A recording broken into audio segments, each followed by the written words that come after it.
welcome to Food for Thought podcast, giving you the tools and resources you need to live according to your values of compassion and wellness, joyfully, healthfully, deliciously, and sustainably. Today's episode is Zero Waste Travel, Packing, and Hacking. My name is Patrick-Goudreau. You can find me at joyfulvegan.com. You can find me on social media. You can find my books wherever books are sold. You can join me in my online cooking classes. We've got some on the schedule coming up.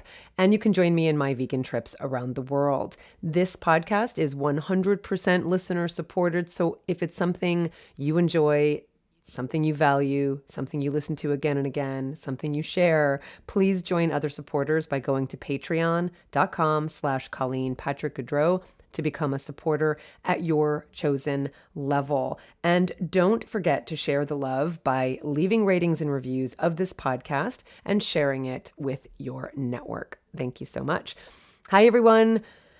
I've been working on a new website and store for 6 months now. It's been a very rocky ride. And I really want to encourage you to go over to joyfulvegan.com. The website is not done yet, but the store is pretty much done, although we're still adding things like gift cards. It's been a rocky ride. But if you go to joyfulvegan.com, you can at least link over to the new store where you can buy my books that are remaining in print. You can buy signed copies from me. You can join all of the cooking classes, any of the cooking classes. You can purchase any of the on-demand classes. Those are the recipes and videos. Once the live classes are finished, they get converted into on-demand classes. We have a huge library of on-demand classes and all different ingredients and recipes and topics and themes. And you can also join my 30-day vegan challenge. Lots more coming if we ever get this website finished and we ever get this store finished, but go check it out. I'm really proud of what we have there now. You may have heard that 3 of my books have gone out of print. The life of these books has ended. So the Vegan Table, Color Me Vegan, and Vegan's Daily Companion are no longer available. Period. You could probably find them used here and there. They're officially out of print. But of course, the 30-day vegan challenge, I shouldn't say of course, the 30-day vegan challenge, the Joy of Vegan Baking, and the Joyful Vegan, those are all in print, and you can find those over at my new store. And people ask me all the time, I'll tell you an honest answer. People ask me all the time, what is the best way to support authors when you're buying a book from them? And the answer is, look, we write books because we are compelled to and because we want to get our thoughts out into the world. The most important thing is that that book is in your hand, and more importantly, that you read the book. But if you're asking me about, kind of monetary support and the best way to support an author, it really is from the author directly.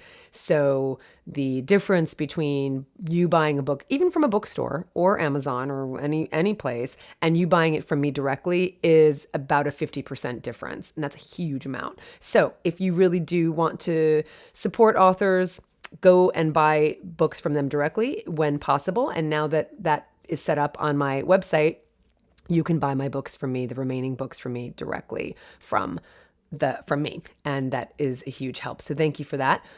It's been an interesting time. I had mentioned the zero waste book that I'm working on, and many of you reached out to me for recipe testing.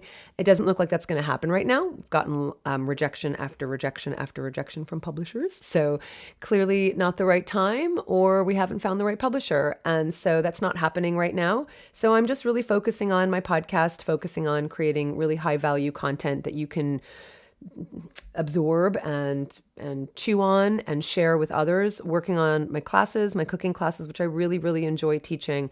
And of course, we've got my trips, and those take up a lot of wonderful time going on trips and bringing joy to all of you who join us. So that's what's happening. And just go check out joyfulvegan.com and hopefully you'll join me in a class or anything else that's available, or on a trip. And you did take a culinary tour with me recently, if you listened to the 4-episode series on different cuisines in the different regions of Italy. So that was super fun. I really enjoyed producing those episodes. So I hope you enjoyed them. There's been a little bit of a gap between finishing those and today because I was in Italy. So I just returned from a 3-week adventure in this beautiful country that I love so much.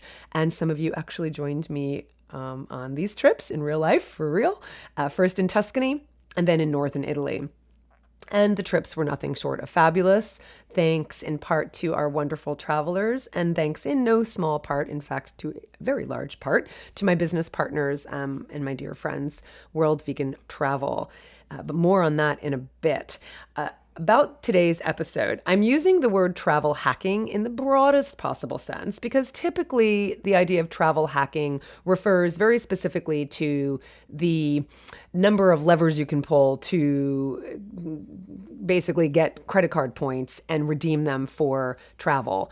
And there's so much to say, and there's people who are experts at this, and I'm certainly not. But there's so much to say about that. That's not what this episode is about.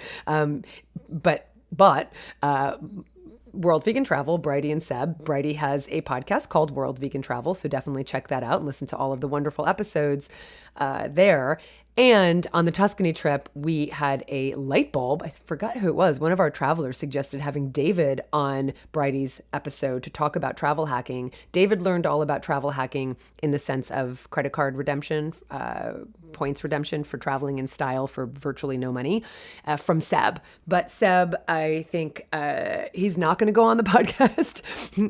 Seb likes to do, he's not going to go on the podcast. But also, David has a lot more to share because Seb's in Canada and there's a lot more limitations on this travel hacking with credit cards and banks in Canada than in the United States. So David learned from Seb everything there is to know, and he knows so much. And so quite literally, we travel on these trips. We travel in business class. We go to the lounges. We have just a really enjoyable travel experience, and we spend virtually no money doing it. So we would never pay for business class. We just wouldn't. That's just not where we would want to spend our money, but we travel in business class because of all of the credit card travel hacking, which you can learn. So stay tuned. I will let you know when that happens. And I think it's going to be really exciting. What I'm here to talk about today is another very important travel hack, and that's packing. And packing so that you can travel and never check bags while still applying, in my case, the principles that I believe in, the zero waste principles and products and bringing those products. And of course, vegan. I mean, that's kind of a given, but that's not really what we're talking about today. Today, we're talking about just, traveling without checking bags, taking only carry-on luggage with you, and doing this in a zero waste way. We were just in Italy for 3 weeks, as I mentioned, and we each brought only a carry-on suitcase and one personal bag that fits under the seat, right? We never check bags. I'm just giving you this example of this Italy trip because it's fresh in my mind, but we never check bags wherever we go. We will be going to Africa for a month coming up. I hope you can join us. Rwanda has some spots left, and it's kind of an amazing trip, and it's probably going to be not happening for a long time. So really, really encourage you to check out the Rwanda trip. And then we have one single spot in Botswana. I believe one single spot. So if you want to join us for Botswana, that just opened up. But the point is, we're going to be gone for a month and we won't check bags then either. And I'm going to talk all about how we're able to do that. Never, ever, ever, ever check bags. Whether we are gone for 1 week or 2 weeks or 3 weeks or a month, whether it's a domestic trip, whether it's a trip to Europe, whether it's a trip to Africa, we never check bags. We 100% take carry-on luggage, cento per cento, always. And that means we take our toiletries on the plane with us, adhering to the US guidelines of not bringing containers of liquids larger than 3.4 ounces, as well as a ton of other items. So I'm going to talk all about how we do this and hopefully inspire you. Whenever I tell people we don't check bags, I get looks and gasps of incredulity and then pleas for help from people who want to do the same. But then I often hear people say, oh my God, how do you do that? I want to do that. And then immediately they say, no, I would never be able to do that. And some say, I want to know how to do that. But I'm here to tell you can do it. Folks on our Italy trips asked if I would do a video. I would rather do a podcast here for all of the details, and then I'm actually going to do a video on some specifics for my Patreon supporters. So stay tuned for that. But today we're going to talk about all of the things we implement so that we don't have to check bags. Now, this is not a random episode unrelated to my work. It's about how to pack and travel and create as little waste as possible, using as little plastic as possible, using as little packaging as possible, and adhering to zero waste principles as much as possible. And I'll talk about what some of those are, because it's not just about not buying plastic bottles. It's a lot deeper than that if you've listened to any of my episodes on zero waste. For me, it's also a quality of life issue. And we've talked about quality of life for the last several decades, about how to live compassionately and healthfully and how to live a meaningful life. And so that's part of what this is. It's so much less stressful. It's so much less time consuming to travel with just a carry-on bag. And we're going to talk about why. Let me give you some pros as to why, the pros and the cons. I'll give you some cons, and then I'm going to counter the cons with pros, because they're mostly pros. But I will at least concede that there are some cons, but then I'm going to tell you why they're not cons. Okay. So let me tell you some pros. First of all, the pros, all of the advantages of traveling with just a carry-on bag and not checking your luggage. Number one, you save money. Many airlines charge for checked bags nowadays. So that's number one. Number two, which is such a big one, you just won't lose your luggage unless you leave your bag, which I've done. If you've listened to my episode on our Northern Italy trip, our Northern Ireland escapade, I think I shared that whole story with you. So, okay, you might leave your bag somewhere, but the chances are pretty small. So when we came home from Italy, or when we were watching all of our travelers go home, our Tuscany travelers first, and then our Northern Italy travelers, a number of our travelers had their luggage lost by the airlines. Now, I know this isn't something that happens all the time, but it happens. And when it does, it is a huge hassle, and it's a huge expense. It's so stressful, because then you have to figure out, did I get the insurance, which you should get, by the way, if you're traveling, so that you make sure that you get all of those things reimbursed. But there were people who had to buy clothes and borrow clothes from people because the luggage didn't make it to the destination. That's costly. So it's a thing. Lost luggage is a thing, and it happens all the time, and it creates stress and lost time and money. So that's another pro, is that you don't lose your luggage. The airlines will not lose your luggage because they're with you.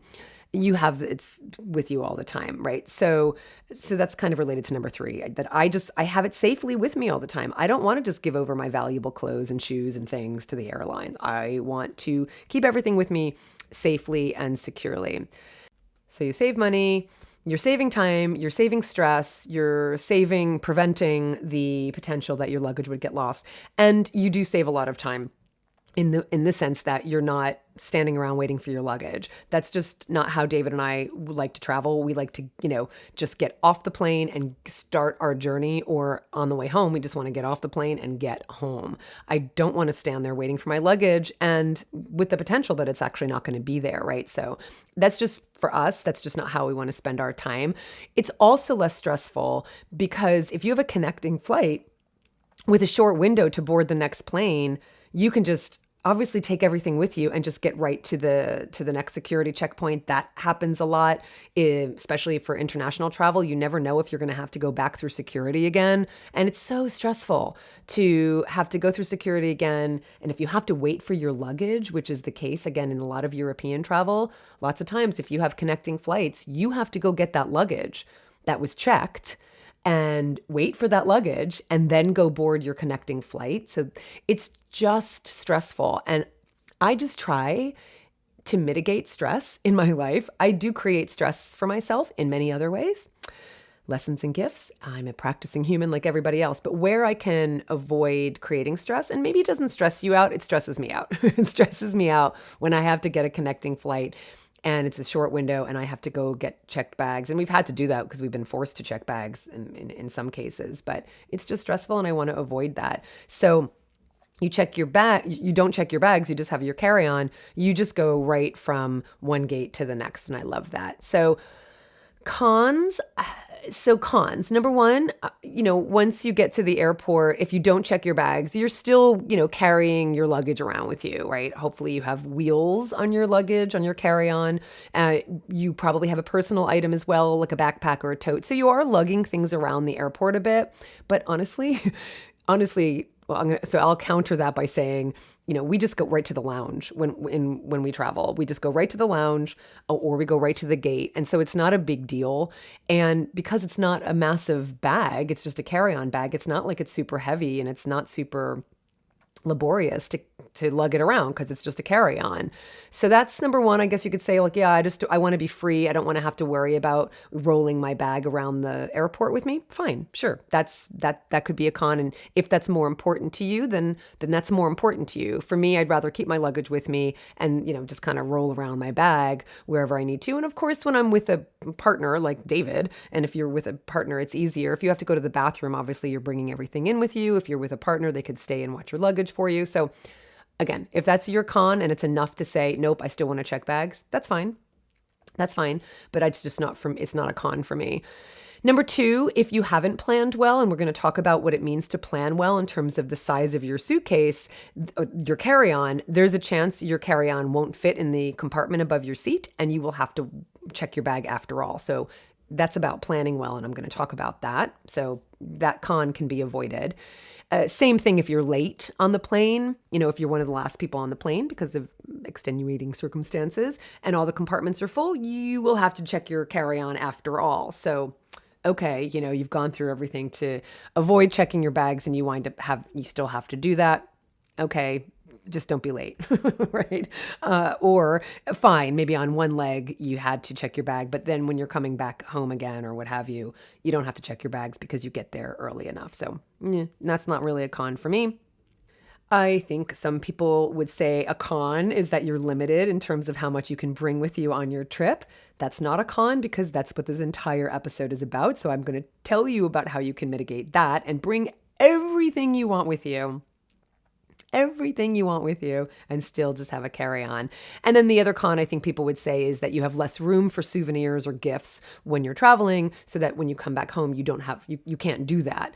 So you want to bring luggage. And we had some people in Tuscany who bought another suitcase because they wanted to bring things back home with them. And again, that's fine. It's just not what I want to solve for. But we're going to talk about how to still pack gifts. We're going to talk about how to still buy things in the places you travel to and still be able to pack them on your carry-on to get back home. Okay? So I'm here to convince you that not checking bags is a better choice if it can be avoided. And so hopefully I'll be able to do that. And so that's why I'm countering those cons, because I don't really think they're reason enough to check bags. One thing I didn't mention, the other con about lugging your luggage around the airport, is that, sure, and that's only one place that you have relieved yourself of your luggage if you do check that luggage.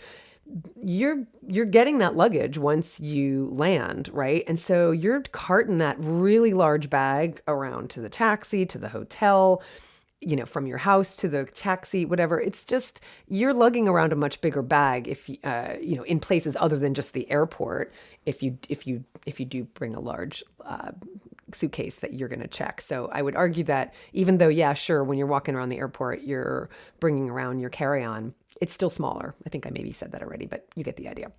Okay, so this is what we're going to talk about, and I'm super excited. It makes travel less stressful. It makes it less time consuming, so much more enjoyable, and less expensive as well. And so I hope to persuade you by the end of this episode. I'm really curious to know. I'll be very curious to know at the end if I have persuaded you. And, obviously it's just something you can try. And even if you plan to do this and try it for one trip, even on the leg back home, you can still check your bag if it doesn't work for you. So let's talk first about what it means to have a carry-on. Let's talk about the definition of carry-on. Now, most airlines allow for a carry-on bag, carry-on luggage that fits in the overhead bin, right? Plus a personal item like a backpack or a large tote, right? As long as it fits under the seat.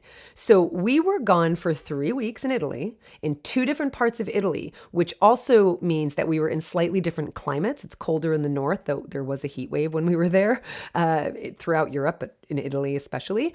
I think in France was pretty bad as well. And frankly, in California, I remember seeing the temperature upwards of 100 in Oakland, which is insane and never happens. So there was a heat wave, but I had to account for the fact that we were going to be in two different climates, right? And that happens a lot when we travel for longer periods of time.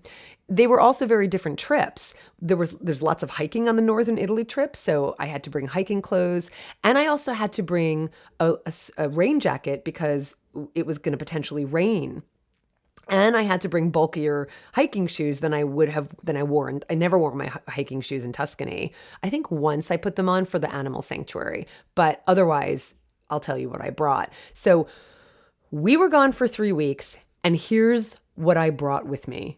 So this is for anyone who says I could never do that because I have to bring a lot of things. Okay, we were gone for 3 weeks in two different parts of Italy. I brought 6 dresses, 3 pairs of jeans, 4 pairs of pants, in addition to the jeans, 4 pairs of shoes. It was a pair of Vans, a pair of flip-flops, a pair of Rothy's, and a pair of hiking shoes, 1 pair of slippers, 8 shirts, 2 cardigan sweaters, a rain jacket that I just mentioned, a sweatshirt, all of my undergarments, so probably about 8 or 9 pairs of underwear, probably more than I needed, a few bras, a couple camisoles, 5 pairs of socks, if not more, it may have been 6 pairs of socks, 1 robe. I always bring my robe with me. I'm a robe wearer. 2 pairs of pajama bottoms plus a pajama top, 2 brushes, a regular brush and a round brush, all of my toiletries, shampoo, conditioner, face lotion, face wash, hand sanitizer, body spray, a curling iron. I brought enough pairs of contact lenses for 3 weeks because I wear daily lenses. I'll talk about that in a moment. Eyeglasses in a case, sunglasses in a case, 1 slip, 1 belt, a couple of necklaces and a couple pairs of earrings, 2 purses, my laptop, my power cord, my Kindle, a journal. Actually brought like a much bigger journal than I needed to, my tea thermos, 2 containers of tea. You know, I always pack my tea, a tea strainer, and a water bottle. And we came home with gifts for friends. So we actually had more on the way home with us than we did on the way there. And all of this was in my carry-on, my personal bag. So I'm not listing what David and I brought together. I'm listing what I brought just with my carry-on. And I didn't ask David to take any of this. Maybe once I asked him to pack something for me. And he also brought things like an umbrella. And he brought, kind of the similar things that I brought. And I still overpacked. There were still things I didn't wear. So I had worn a pair of jeans and a sweatshirt on the plane when I was leaving Oakland, when I got on the plane at San Francisco airport. So I was wearing jeans. I was wearing a sweater. So I actually think I skipped the sweater that I'm talking about. So I was wearing a sweater and a sweatshirt and my hiking shoes and my jeans. Why I packed 2 more pairs of jeans in addition to what I was wearing, I have no idea. So this is where I improve every time I travel as well. But there were shirts I didn't wear, and I'm a slippers gal. At home, I wear slippers, and like if I'm in a house, I wear slippers. I don't like just being barefoot, and I don't wear shoes in the house. So I wear slippers. Now, I pack my slippers every time I travel, but this time I never wore them. So this was another lesson, and this is why I have documents for the different trips I do, so I can look back and say, oh, when I traveled to Italy, it's not an Airbnb. Like if I travel somewhere and it's an Airbnb and I'm walking around the house and I'm cooking and I'm right, then it makes sense for me to have slippers. But on our Italy trips, I'm never sitting around, and walking around in the villa, in the room, in the hotel room. I'm barefoot and then I get dressed and then I go out the door. So anyway, the point is I didn't need the slippers, so I'm not going to bring them on the next trip. And David said the same thing. But there were things I didn't wear and there were things I didn't need to pack. So I've already taken notes so I can do better next year, especially for the Italy trip, since I know we're going back. We're going back. Did I mention our 2023 trips are live now and they're filling up? And I will also be doing the same thing for Rwanda and Botswana and consider how am I going to be living in the space that we're in for the time we're gone, so that I can, plan accordingly. So here are my tips. 10 of them about how to travel without checking bags and still bringing everything you want, still having everything you need. Number 1, know what the airline allows, right? And I think across the board, every airline at this point, this might change, allows you to bring a carry-on for the compartment above and a personal bag for under your seat. Now, we do travel in business business class, and we have a lot more room, to be honest, but we still act as if we're traveling in coach. We don't presume that it's going to be different in business. It always is. We always have a lot more room, and we always have a lot more flexibility. That's just the way it is. And you'll learn this too when you learn travel hacking. But we just presume it's going to be the same. Because, if we are checking through security and they decide to weigh our bag or see if our bag fits in one of those little models they use to see if your bag is going to fit in the overhead compartment, we just presume we're traveling in economy and take exactly what we're required to take. So know exactly what the airline allows and invest in a quality carry-on and maximize that space of your personal item. So that personal item could be a backpack, it could be a duffel, it could be a large travel purse or a tote bag. So it has to fit under the seat, right? So just know exactly what would fit under the seat. And there's so many stores and resources and websites and blogs these days that you can kind of get a sense of the size of the thing you're buying or borrowing before you start packing. So as long as it fits under the seat, you'll be fine, but you just want to account for that. Now, I use that bag, and you probably do this already. I never touch my luggage when I'm on the plane. The only thing I take out of my luggage just before I sit down is my laptop, because the suitcase I have, the carry-on suitcase I use, has a zipper pouch in the front, and my laptop and the power cord go in that front zipper. Love it. So I grab my laptop, that goes with me that stays with me at my seat. But everything in my personal bag, that's what I put a pair of pajama bottoms, because when you could just change and be comfortable if it's a long flight. That's where I put my tea, my water bottle, my glasses, my iPad, my earbuds or headphones, whatever, right? A book, whatever that you want with you at the seat. That all goes into that travel bag. Now, David has a really nice travel backpack, a really nice one, and I could get the name of it if you're interested. And one of the things that's nice about his travel backpack is that it slips right into the carry-on handle. So it's really nice so that when we are lugging it around the airport, it's all together, it all fits together, and it doesn't slip off. Now, I've considered that, but I just like the bag I have as my personal bag. It's a bag I bought at a travel store, I don't know, maybe 8 years ago.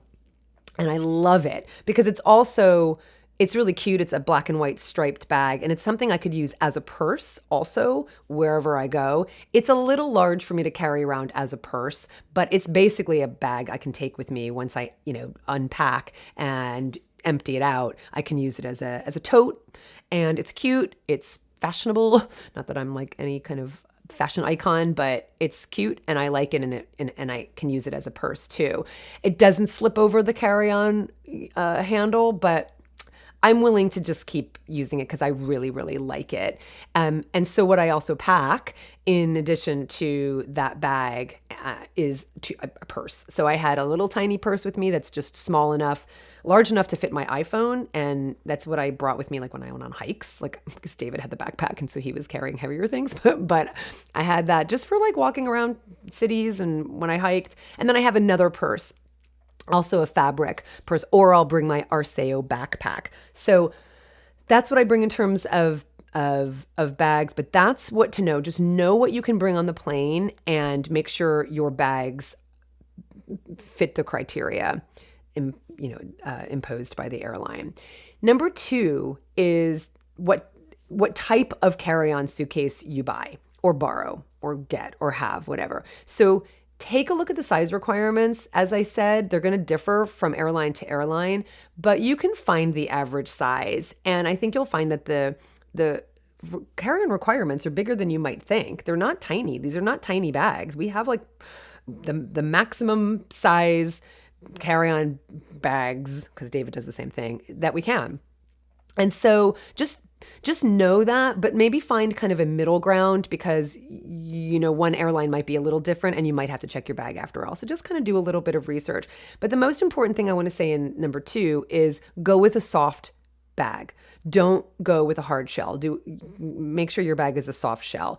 A hard shell has no flexibility at all. I know it's maybe more protective, but it's just too rigid. You can't squeeze it into the compartment. You can't, a lot of like mine and David's, like a lot of the soft shell suitcases, whether it's a large luggage or a carry-on, has a zipper that you can expand the size of the bag or contract it. So that's what we use. You have that flexibility with a soft shell. You don't have that with a hard shell. The bag I've been using for about 15 years is a soft bag. It's made by eBags, and it's soft, it's expandable, and it has a pouch for the laptop that I mentioned. It also has a lifetime guarantee. So this is a zero waste principle right there.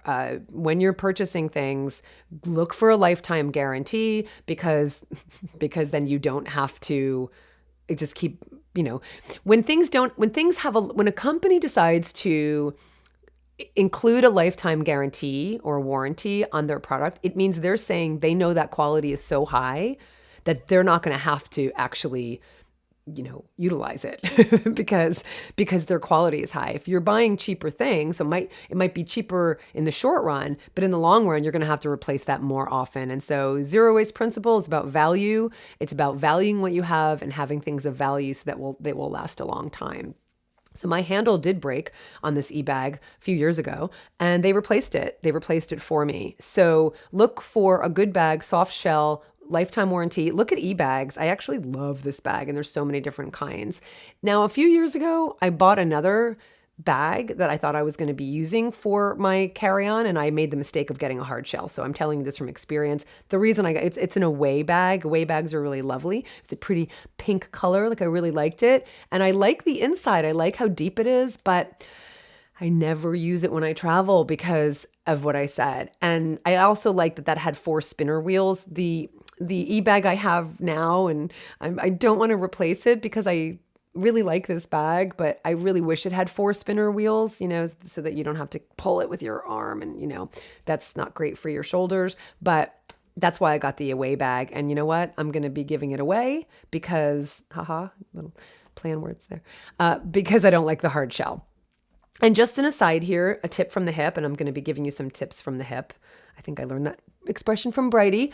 I'm going to give you a number of tips from the hip throughout this list, is in the spirit also of zero waste principles. I keep talking about buying a bag or buying this. We've talked about free cycle and buy nothing groups before, but I want to reiterate it here. Buy nothing groups are all around the world. They're managed by moderators on Facebook. So they're a Facebook-based project, if you will, but they're based on neighborhoods and local communities. So you go to Facebook or you just type in Google, buy nothing group near me and whatever. So you go to your Facebook, it'll link you to a buy nothing group. You put in your zip code and you find one near you. And then you basically give that address to the moderator and they say, yes, you're actually in our neighborhood, so you can join, whatever. So that's how it works. And it's such a wonderful resource because, of course, I'm not going to throw away my away bag. I could sell it, I guess, but I'd rather just gift it to someone who will really value it and want it. And so that's what I'm going to be doing with the away bag. But same thing for you. If you're looking for a carry-on and you don't want to purchase something new, go to Buy Nothing if you have it near you. And it's a wonderful resource for this. I've given away so many things to grateful recipients. That's the point, is that it's an exchange. It's not a barter.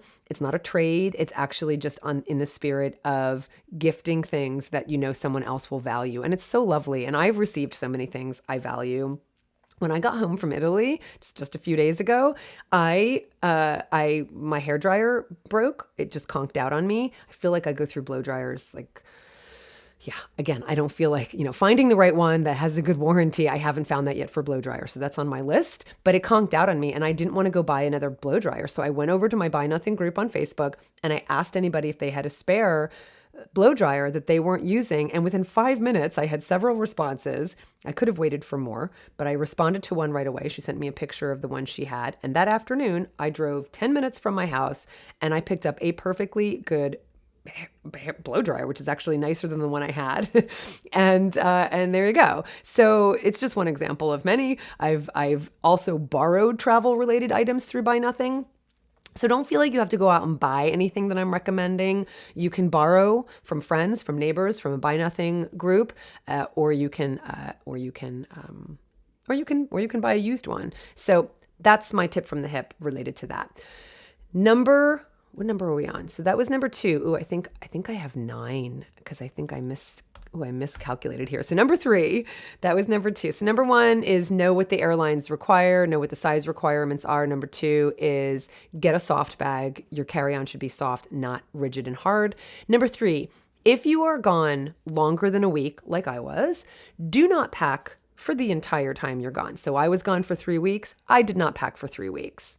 Pack with a plan for laundry. Okay. Now, just saying, one of the things included on our all-inclusive Joyful Vegan trips is a laundry day. And for an 8, 9, or 10-day trip, which is the length of most of our trips, you do not need to do laundry more than once during that time, right? You just don't. So what you can see here is that if you're going to be gone for 10 days, really all you need to pack for is 5 days. So that means you're wearing some of the things that you bring more than once, but who cares? They're clean and people are not paying attention to that like you think they are. Everyone's paying attention to themselves. No one's looking and saying, oh my gosh, she wore that shirt 3 days ago and she's wearing it again. No one is thinking that. And if they are, who cares? So even in terms of undergarments, right? Just bring 5 pairs because you can wash them during your trip. So just another perk of a Joyful Vegan trip, we always plan for a laundry day. And actually in Rwanda, I think we have more than one because, we're like trekking through the forests, finding chimpanzees and gorillas. So we get a little dirty. And so I think we have 2 laundry days on that trip. But we always plan for a laundry day. It was actually really cute. On a trip in the past, it was, I think, one of our Alsace, France trips. A couple of our travelers had misread the laundry day inclusion on the description of our trips. They thought it meant that we kind of like allow for a laundry day, like I don't know, go to a laundromat or something. So they brought travel size laundry detergent with them, which is adorable. So no, you don't do laundry when you come on a Joyful Vegan trip. We work with our hotels and the villas, etc., to have your laundry done for you and delivered back to your room, folded and all beautiful. Now you might be thinking, well, that's unique to Joyful Vegan trips. I'm not traveling on a Joyful Vegan trip. Hopefully someday you will. But this is an option for you. Even if you don't travel on a Joyful Vegan trip, most hotels have laundry service for a fee. And that fee may very well be equal to or less than what it costs you to check a bag. So just saying there in terms of costs.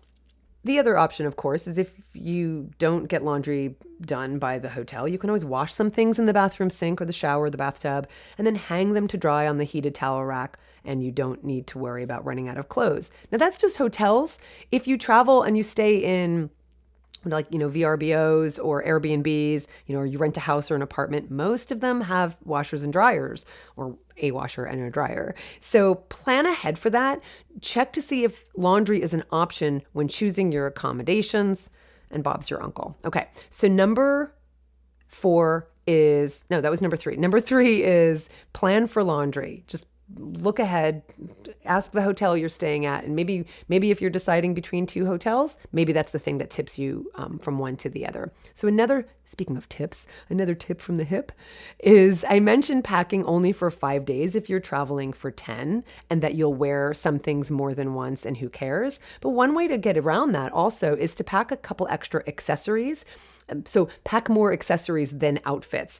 You could bring scarves, you can bring a sweater, you can bring a large necklace. Things that are going to be that you can wear the same shirt for, but changing the scarf, you're actually changing that outfit. And those are tiny things. Like a scarf does not take up that much space. So that's something to consider. Like I said, no one's really noticing, but there's a tip from the hip. So number 4, wear your largest and your chunkiest pieces on the plane. So if you're, bringing hiking shoes like I had to do, they're really clunky, chunky. I wear them on the plane rather than pack them in my bag. Now, it's easier to pack light in the warmer months, or if you're going to some place that's warm. But I also pack light when we go to cold places, when we go to France and Switzerland in the wintertime. And I still adhere to all the principles I'm sharing with you. We still don't check bags.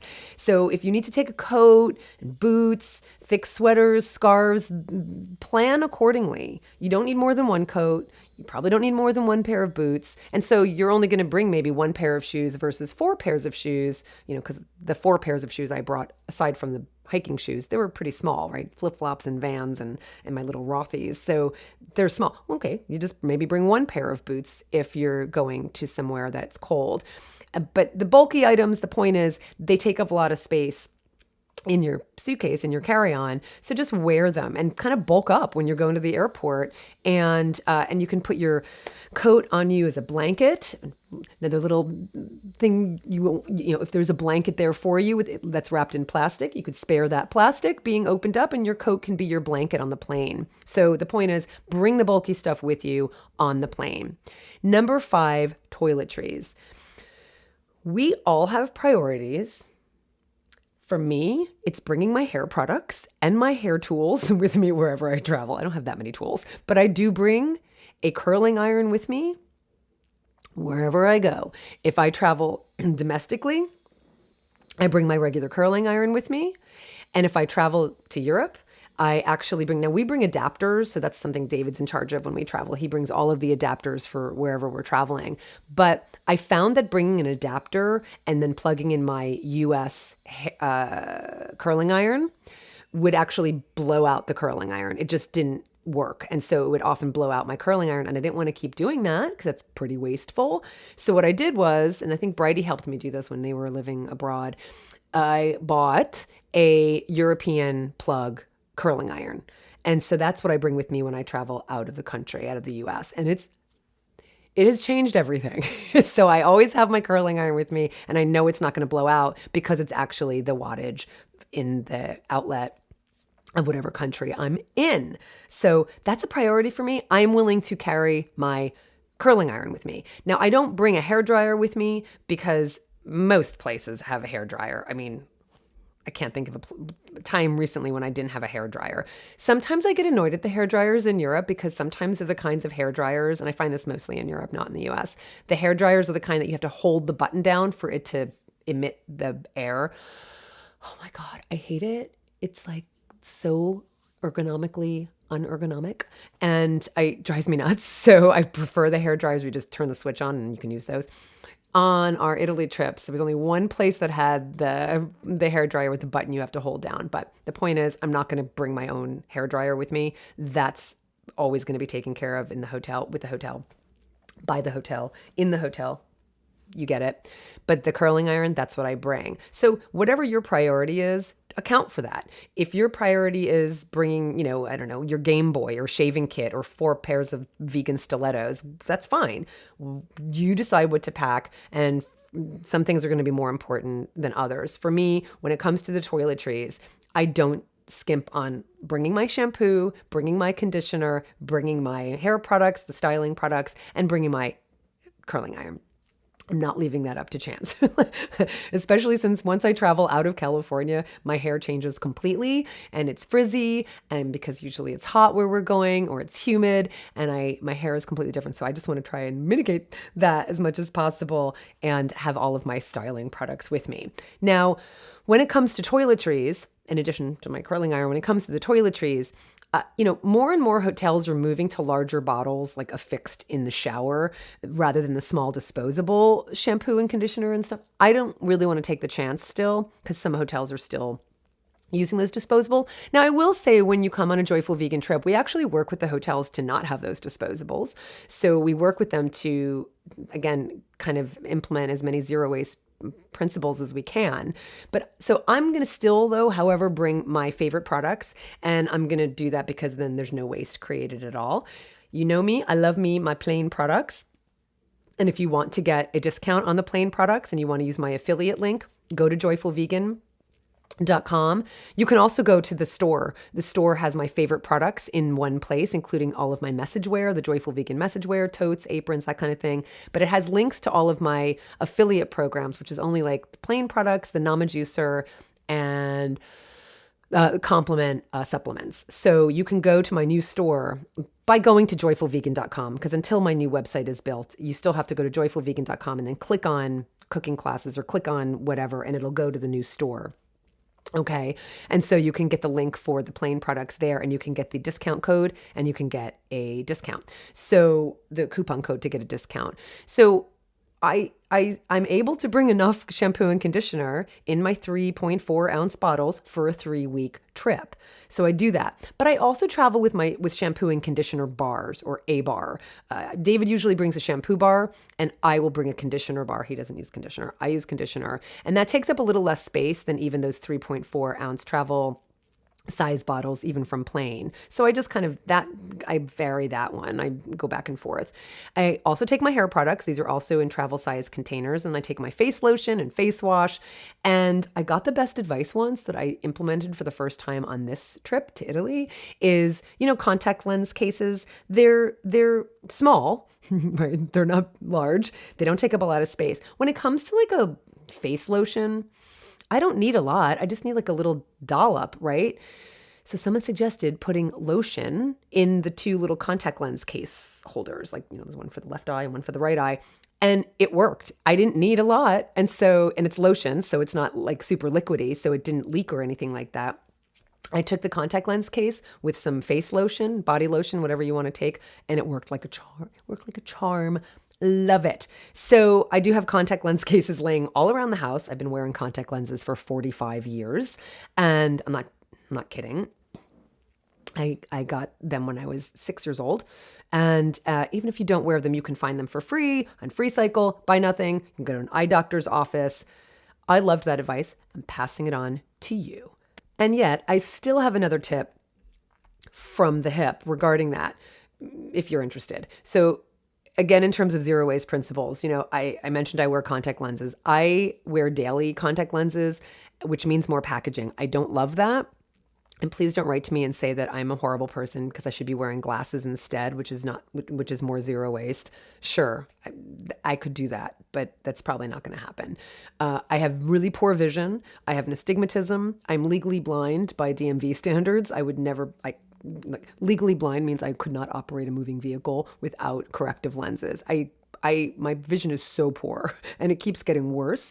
So the lenses I wear now are dailies. And so one way I reconcile that is to send all of my empty contact lens cases to TerraCycle to ensure that they get properly recycled, because it's not guaranteed that if I put my little plastic empty, those little bubble packs into my recycling here in Oakland, that they're going to get recycled. But TerraCycle, they have a program. And the best thing about it is you can, with a lot of TerraCycle programs, you can buy a box. And so it costs money to do that.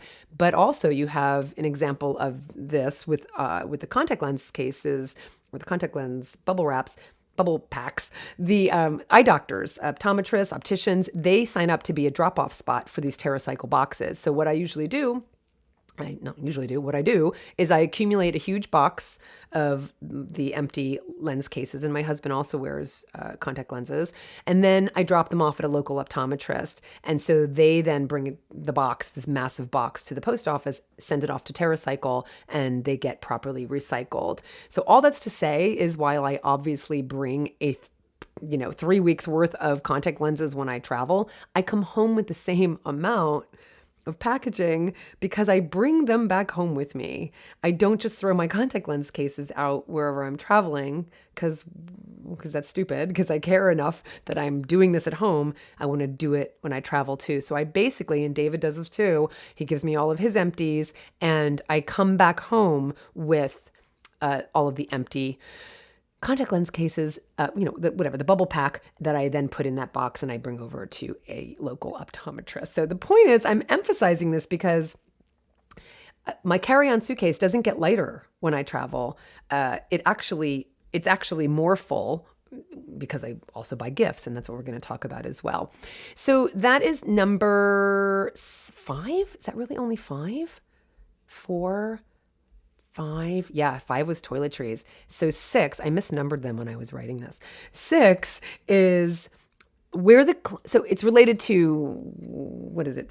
Maybe 4 is where your clunky shoes on the plane, and then pack the rest. So this is kind of related to that. I brought 4 pairs of shoes, I would do it again. And I'm very mindful about what I'm bringing in terms of my outfit, so I know what kinds of shoes to bring, and I would do it again. I loved having my Vans. They're just basically like little tennis sneakers. I loved having my flip-flops. I loved having my Rothy's for dressing up a little bit more. And I obviously had my hiking shoes, especially for the northern Italy trip where we hike a lot in the Dolomites and in the Alps, and it's amazing. And oh my God, it was the most incredible hike. So I would do that again. So again, wear those shoes on the plane. Another tip is when you are packing, use the inside of your shoes for things like small toiletry bottles, the contact lens cases I mentioned, glasses in their case, but any small things that could fit inside your shoes, that's empty space right there. So use that space inside your shoes. Number 7 is decide what to pack. Have a plan. Don't just, think, oh, okay, the night before you leave or 2 days before you leave, I'm going to pack this. We're going somewhere warm. I'll just pack some dresses. No. Have a plan. We're going to get to the actual packing of the things you're bringing. So that's culminating. We're getting there. That's the climax.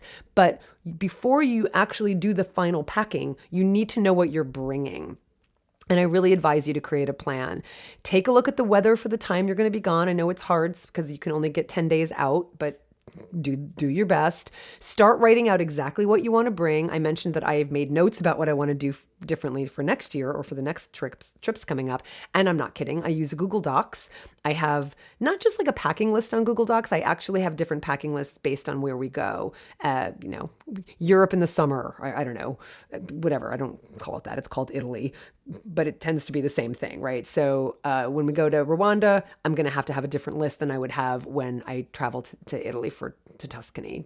They're different. So I have different Google Docs. And because I have that written out for what I want to pack, that's easy for me to go back and modify it based on what I learned from the trip. So just create a plan for yourself. Know what the weather's going to be. Know what the activities are. Know what you want to wear at dinner time. If you want to wear something nicer at dinner time, something fancier, a jacket if you're a guy, and a dress if you're a gal. So write it out and plan for that. And then the day before we leave, I start taking out all of the clothes that I've already decided I'm going to bring. And I think about what's going to go with what, and I might make a different decision based on, I'm thinking, for instance, last year when we went to Tuscany, I brought a skirt that's a shorter skirt. It's not like I wear a lot of maxi, like long skirts, right? But this was like at my shin. And I love this skirt, but it's more conducive to wearing heels with it. It's just, it looks better. It just looks better if I have heels rather than flats. So I brought that skirt with me, and I brought a pair of shoes for that skirt. I wore it once. Waste of space. So I will never do that again. So this is where I actually start to go, okay, I'm going to bring this pair of shoes. Does this dress go with that? Does that dress go with it? Does that skirt go with those shoes? No, then I'm not going to bring that skirt. So that's where you start to just get ruthless about what you're going to bring. And you start culling and say things like, do I really need 3 pairs of jeans? No. See what I did there? I didn't do that when I was packing this time. I didn't stop myself from packing 3 pairs of jeans, and that was silly. And I will never make that mistake again. So have everything out that you want to bring, start culling, making decisions as you're seeing what it looks like. It's all out on the bed or what have you. You might have planned to bring 8 pairs of shirts, but then you look at what you have and you're like, 6 is fine, right? So be ruthless and cull at that point. And the other advantage of writing this out and having a plan is that you have a checklist. Because look, there's always things, you're stressing, you're traveling, you have to make sure you have your passport, your ID, whatever it is, check in for your flight.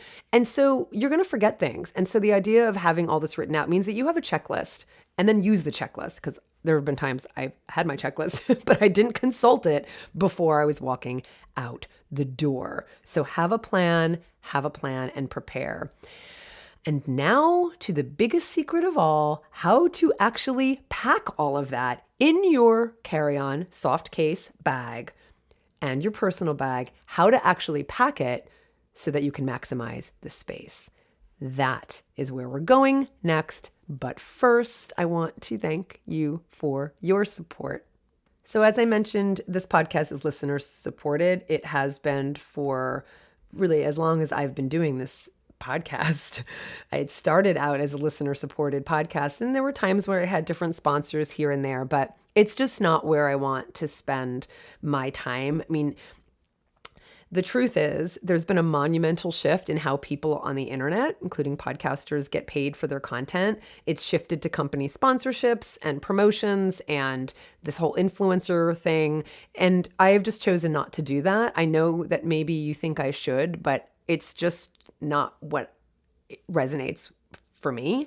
What resonates for me is the support that is so beautiful and legit from you, because you're saying I really value you, and I'm not sitting here selling you things that I have to sell because I have a relationship with a company.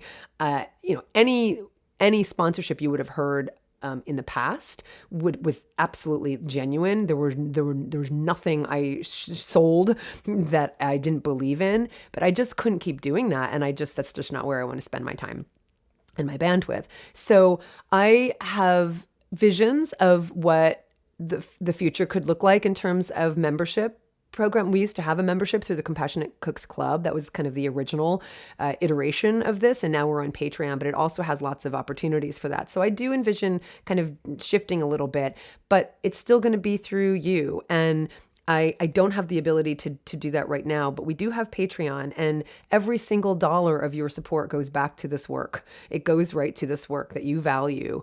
And so if you listen to this podcast, if you follow my work at all, just know the number of hours that go into creating this content, creating the content on Instagram, which is, one of the platforms I use. I just did a reel, and it's gone viral. There's 50,000 views on it, which is so incredible, and people are sharing it, and I love it. It took me a lot of time to do that, but it was worth it because of the people who were sharing it. But that's the stuff that you are supporting.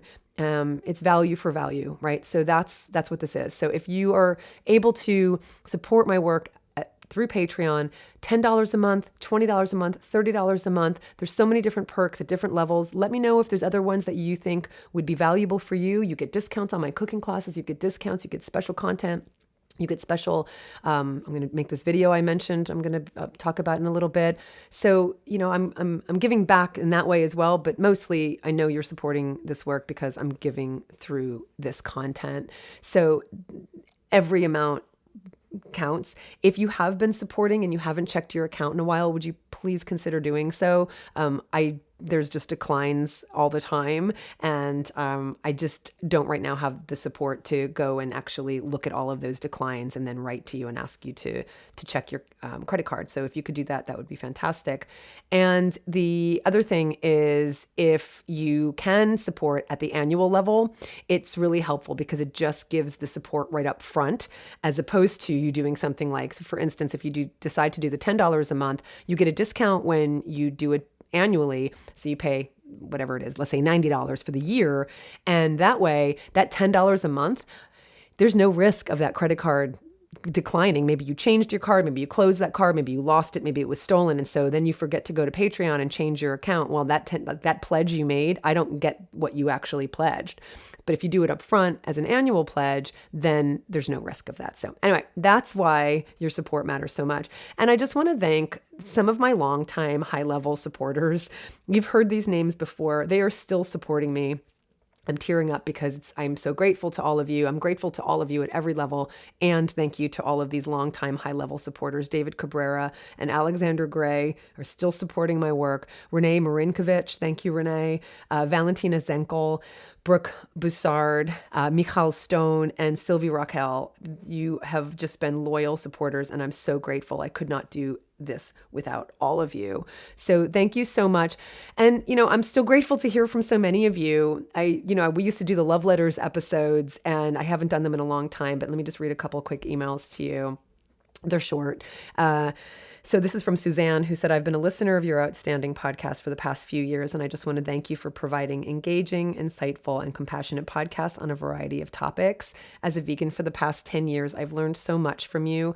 I've listened to other vegan podcasts, and Food for Thought is truly in a class by itself. I have also enjoyed trying many of the delicious recipes from your wonderful, well-organized cookbooks. Thank you for all you do. Thank you, Suzanne. That means so much. And from Brooke, who I just named, Brooke Boussard, who has written several beautiful emails to me. Brooke, thank you so much. They mean so much to me. Your emails mean so much to me. They still do. They always will. And she wrote, hi, Colleen, excerpting from an email she wrote. Your words and your voice changed my life a dozen years ago, and I will always be grateful to you for everything you do. Your approach to life, teaching, and advocacy is so admirable. I enjoy listening to your podcast, and I use all of your cookbooks, which are proudly displayed in my kitchen. One day I hope to go on one or more of the vegan trips. Thanks for all you do, Joyful Vegan. Thank you, Brooke. And then finally, a lovely email I got saying, hi, I just wanted you to know that roughly 10 years ago, I went to a seminar of yours at the University of Minnesota when I was in college. I bought your book and I think I had it signed. I still remember that I asked you if you thought digestion improved when you went vegan, and you said, of course. And I went home and went vegan for 30 days. And then I stopped and forgot all about it for many years as I was concerned my diet was too carb heavy. And that was back when I was still afraid of carbs. 4 years ago, I came back and focused on plant-based eating and eventually fell back into a true vegan lifestyle. I've had ups and downs and at times off and on, but I'm back fully on again. And I want to say thank you. Thank you for opening my eyes all those years ago. I haven't been perfect, but it's a journey. Any effort is better than none. And what I love about these emails is I'm so proud of the longevity that we have had. All of these letters reflect that they have been part of my work for 10 years, 12 years. I mean, it's just incredible to me. And as long as I can keep doing this, I will. And I can do it with your support. So please head over to patreon.com/Colleen Patrick-Goudreau. And now to the secret to packing everything you want and everything you need into a carry-on and never check a bag again is a scientifically proven method. Not that I care about that. It's an anecdotally proven method as well, but it is a scientifically proven method. Rolling your clothes. Rolling your clothes saves space and prevents wrinkles. So roll everything. Do not fold. Roll. You will use so much space in your carry-on bag. But more than just rolling, I want to talk about packing cubes. They're amazing and they work. Once you start compartmentalizing your things into neat little compartments, these little packing cubes, you realize how much more you can fit in. And you also learn that you still roll. So even if you're using packing cubes, you still roll. Now, reach out to some neighbors, reach out to some family members and friends or buy nothing, etc., and ask people if they have some packing cubes you can borrow. Just borrow them. You don't have to buy them. But try it. And this is what I'm going to do for my Patreon supporters. I'll choose it at a particular level. I think $10 and above will get the video that I'm going to make on how to pack using packing cubes. You're going to see how amazing it is, and you're going to see how much you can fit into these cubes. So stay tuned if you're a supporter. If you're not a supporter, get on that. And what's really nice about rolling and the cubes is that it makes it so much easier to find what you need when you're living out of your suitcase on a trip. Right? So one cube is just for shirts. One cube is for your undergarments. One cube is for dresses. One cube is for pants, right? It forces you to stay organized when you're on the road. So even if you don't use the packing cubes, that's fine, but roll everything, and roll them tight, get them tight, roll them in there. Bulky things, sweaters, roll them tight. So I'm going to show you the best way to roll, and I'm going to show you the best way to roll. I'll show you with cubes and without cubes, but I'm really going to focus on the cubes. So that is the big secret. And I think that was number 8. And then number 9 is coming back home with more than what you arrived with, right? So I'm doing that one last or almost last because now you know what to do to pack and what to bring and how to pack when you're going. But what about you're there and now you want to come back home, but you've bought things. You bought souvenirs, you bought clothes, you bought gifts for people. So number one, I want to say this because it just has to be said. One of the reasons we travel is to have the experience of different cultures, different people, different food, just have the experience. And that's worth more than anything you will buy, period. It just is. It just is. Now, that doesn't mean that you can't buy things. But I don't want to just buy things. I think when I was younger, I bought tchotchkes and souvenirs, right? Because I want to come back with something. But if it's not going to be valuable, if it's not going to be something that my friends could use, or because again, use is value, value is use, right? If it's just going to be cheap and I'm only bringing it because like I want to get something for them, that's not to me, for me, a sustainable kind of model for living. I want it to be valuable. I want it to be special. So I know you already implement that. I'm just putting that out there that you don't necessarily have to buy things for, to gift your friends. There's lots of other ways you can do that. It could be photos that you take, could be, bringing them on the trip with you next time. Obviously, that's a great gift. But there are other ways to gift friends. Now, if you do want to buy things, I tend to buy things that are smaller, like jewelry or dried food items, right? Things that I can easily pack. That's just me because I'm not checking bags. And so for instance, we came home with gifts. I bought a scarf for a very good friend who came and kind of did some supplemental cat sitting while our cat sitter was out of the house. She came and worked here and I wanted to bring her a gift. So I bought her a scarf. We bought salt from Volterra, which is my favorite town in Tuscany. We brought dried spices from Tuscan region. I bought and brought home risotto from northern Italy, porcini mushrooms from Umbria, saffron from Umbria. So I brought things and put them in our carry-on, and I still was able to have room. So the point is, it's not that you can't purchase things and clothes for yourself or gifts or souvenirs for friends when you get home, but plan for that. So if you know you want to do that and that's important to you, then plan for it in terms of the amount of space you keep open in your bag so that you can account for it, so that you can have room for it when you're on your trip. Okay. So that's that. I also bought a pair of earrings for myself. I usually like buying a pair, some kind of special jewelry, which, I've talked about special jewelry in the past. And very, very sadly, I'm very sad to say that I came home with one less piece of jewelry because I lost my special ring that I bought in Ireland 15 years ago that I have now lost. This is the third time I've lost it over 15 years. I don't know how. I can tell you, like, in the last 2 times I lost it was in the house. So I don't know. I just don't know. It's gone. Like that. The first one I lost was like in our old house. We've moved. It's been 10 years. I'm never going to find that ring. Then I lost the ring again, actually a few months ago in this house. And I've looked everywhere and I can't find it. And so I got another one, again, replacement from this little jewelry shop in Western Ireland, in Connemara, in a little town called Clifton. And I brought it with me on my trip. I have pictures of me with my ring from the beginning of the trip. And then we were in a town called Maltesine, and it was hot, and it was sweating because it was a heat wave.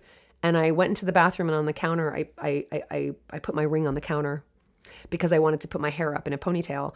And so I needed to kind of use the elastic around my fingers, and the ring was getting in the way. So I put the ring down on the counter and I forgot to pick it back up again. So about a half hour later, one of our travelers came and showed me some beautiful jewelry she bought at a local shop. And I said, "Oh, I love that so much. I love buying special jewelry like this ring." And I went, "Oh my God." And I ran downstairs to the bathroom and it was gone. And I looked everywhere and I asked the barkeeper if she was gone. So it's gone. So I think I just have to let go of this ring because I clearly can't hold on to it. I mean, I lost it 3 times in 15 years and then lose it like within, 3 months of each other. But still, but it's very sad. So I did buy a pair of earrings that I think are really pretty, but I don't have my ring and I feel naked. So I'm going to have to figure out what to do about that. But when it comes to bringing things home, Keep them small, keep them local, make them special. I really love the idea of bringing foodstuffs home from the regions we're traveling in. And I want to say something about another foodstuff, which is wine. And so on their Tuscany trip specifically, we go to a winery and everyone wants to get wine from the winery, and they're like a machine. They ship everywhere. So when you're buying the wine and olive oil, they have olive oil as well. They will basically ship for you. And so that's what we did. And it actually just arrived yesterday. And we were lucky enough, in this case, one of our friends and neighbors traveled with us on their Tuscany trip. And so we split the shipping. So it was really affordable, but I find it pretty affordable. And again, if you're not checking bags, you have a little more flexibility in terms of having something shipped. So that's the case where we actually worked with the winery to get the wine shipped, but truly, again, work with a concierge at your hotel. If you've bought things and now you can't fit them in your carry-on, but you don't want to check bags on your way home, work with the hotel and they can ship something for you. It's what you're willing to pay, right? Or you can go to the post office and get a box and pack everything into the box and ship it back to your house. And you can still avoid checking bags, right? It's worth doing, right? I mean, it might sound crazy to like ship stuff back to your home, but I don't know that that's any crazier than like unnecessarily lugging around 50 pounds of clothes around the world, right? So it's all in service of keeping things simple, keeping things sustainable, making it easy for yourself, making it less stressful, making it more affordable, and then deciding where you want to spend the money. If you want to spend the money on checking your luggage, do it. If you want to spend the money on shipping something back home to you, do it. But for me, it's all about making the experience as enjoyable as possible. Now, I mentioned that we're going to get David on Brighty's World Vegan Travel podcast and talk about travel hacking in the sense of credit cards, because it is so worth doing. And I really, really want to share it with you because it's complicated. It's complicated. You can go to a website like, what is it called? The Points guy. He's probably one of the most popular bloggers on this topic, and you can find out which credit cards to start with. And especially if you're considering on coming on a joyful vegan trip next year, or if you're coming on Rwanda or Botswana, there's still time to get some credit card points and get them so you can start redeeming them for your travel. So plan ahead now. And, don't wait for the podcast episode because we got to get David on there, but start looking into that because it's worth it. So that's another travel tip I wanted to give you right from the hip. But even if you don't do the travel hacking with credit card points, I will tell you this. In terms of sustainability, when I say sustainability, I mean more of like emotional sustainability, but making the travel as stress-free as possible. Get yourself global entry if you travel internationally, and get yourself TSA pre. Do not argue with me. It's $85 for 5 years for TSA pre. That means you go through the TSA pre line. You don't have to take your shoes off. The lines are always shorter. The lines are always faster, and it's worth it. Like, it's $85 for 5 years. That's like $20 a year. Okay. And then global entry, so that you don't have to stand in line for customs and for the passport entry. It's mostly for the passport. You don't have to do that with global entry. Also, $100 for 5 years. So it's worth doing this so you can just cut right through those lines and just get out of that airport. And because you're doing this and you're not checking your bags, once you get through the passport check with global entry, I mean, it takes us 5 minutes to get out of the airport when we arrive home. You're not standing around waiting for your luggage. You're getting right through with global entry. Just do it. It's absolutely worth it. And the other thing I would say is take a look at lounges in the airports when you're traveling. Lounge access comes with business class, so that's usually just built in. But you might have a credit card like the American Express Platinum. If you have an American Express Platinum, many lounges let you in, give you access. If you have there's a variety of things. I'm not going to get into it here, but lots of lounges will also just charge a nominal fee if you don't have access through a credit card or through business class. And just think about it might being worth that. Maybe you have a layover for 4 hours or 3 hours or 2 hours, and you don't want to just sit in the main terminal. So take a look at lounge access in the terminal that you're in, and it might be $25 for a day pass, and just decide if it's worth it. But these are the kinds of things that we implement because it just makes it less stressful and enjoyable. So what do you think? What do you think? Whether you're traveling on your own or with your family or for business or domestically or internationally or on a joyful vegan trip, you can do this. I'm proof positive. I am proof of this. Ask any of our travelers in Italy. We along with only like one other person, like didn't check bags, right? But it's worth it. And we did it and we had everything we needed and we came home with more things to give to friends. And I just think it's worth talking about, which is why I devoted this entire episode to talking about it. We're running both of these trips again in June of 2023. They're already filling up, so do not delay. I'm not just saying that. Especially if you're traveling as a solo, the single spots fill up faster than you can say San Gimignano. So go to joyfulvegantrips.com and book your spot or book a spot on each of the trips. The Italy trips are back to back. They're both in June again. And some of our travelers actually traveled on both with us. And one of the perks of traveling on both the Tuscany trip first and then the Northern Italy trip right afterwards is that we actually gift you the train ride from the end of our Tuscany trip, which is in Venice, over to Milan, and then the night, the hotel there, because there's only a day in between. We have like a day and a half, but like one night in between. And so we gift you with that hotel for that night in between. So we had travelers do both. And it's really fun because they're completely different trips. And I do not exaggerate when I say that magical connections take place among our travelers. I'm not exaggerating. I'm like welling up with tears thinking about the magical connections we witnessed in Tuscany and in Northern Italy. That alone is reason to come on these trips. If you ever feel like you're not surrounded by like-minded people, they are on these trips. The most incredible people. I think it says so much about our followers. It says so much about you and your integrity. And I'm so proud of that. And we connect with our travelers beforehand. We have a WhatsApp channel. We have a Facebook page. We're mostly moving off of that because we're just doing WhatsApp mostly. We have a Zoom meet and greet so that everybody can meet each other. And so, so people have like kind of seen each other a little bit, but mostly people don't know each other. There are repeat travelers on all of our trips. So that's what's lovely too. There's reunions of people who traveled before on other trips. And now we've done we've done a lot. So like people have met each other on several trips. Some people meet up on the trips having decided to travel together and room together. So it's beautiful. But for the most part, the majority of travelers don't know each other when they arrive at our starting point. But within a couple days, we watch these lifelong friendships form. It's so beautiful. I'm like emotional about it because it's why we do this. It's why I do this, is to show the abundance and connection and compassion and camaraderie that takes place when you're living your truth and you're living your values. We do everything we can to create a comfortable, compassionate space. And the rest happens very organically because of the caliber of people. And I'm so honored to watch it. So take a look at the trips. I will tell you that the Tuscany trip and the Northern Italy trip are very different.